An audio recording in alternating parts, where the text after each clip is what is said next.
એક સમાચારોમાં આગળ વધીએ કામરેજ કેનાલ રોડ પરના સરકારી શાળા મંજૂર જ્યાં એચઆરપી બંગલો પાછળ 6 કરોડના ખર્ચે મંજૂરી મળી છે। કામરેજ ધારાસભ્ય અને આરોગ્ય મંત્રીએ પણ તેની મુલાકાત લીધી છે। મંત્રી પ્રફુલ પાનસેરિયાએ શાળા સ્થળની મુલાકાત કરી છે। માધ્યમિક અને ઉચ્ચતર માધ્યમિક શાળા માટેનું નિર્માણને લઈને આ કવાયત થઈ રહી છે।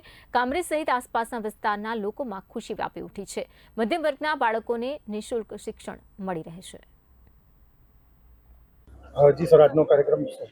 આજે કામરેજ વિસ્તારની અંદર હાઈસ્કૂલ અને હાઈ સેકન્ડરી માટેની ગવર્મેન્ટે આ 4000 વાર જગ્યા સ્કૂલ માટે ફાળવવામાં આવી છે।